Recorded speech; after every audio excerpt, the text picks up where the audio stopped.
Udah kurang nih Pak. Ada yang gantung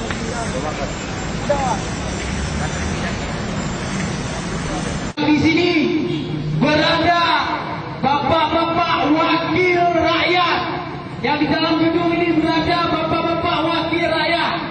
Dan kepada bapak-bapak, inilah rakyat yang tertindas hak guna usaha PT SIR di Aceh Barat.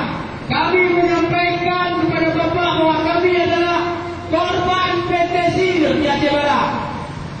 Dan kami meminta kepada pihak DPRA untuk turun menjumpai kami, mendengarkan aspirasi yang akan disampaikan oleh masyarakat-masyarakat dari Aceh Barat nantinya.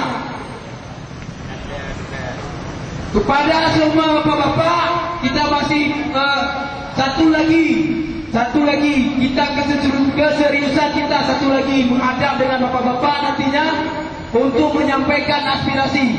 Kita masih dengan satu komit kita, PT SIR yang panitia sudah dibentuk, tapi tidak pernah dicantumkan PT SIR dalam penertiban pada tahun 2012. Dan PT SIR adalah malapetaka bagi rakyat Aceh Barat.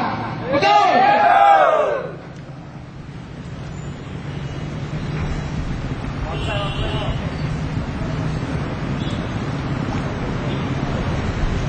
Allah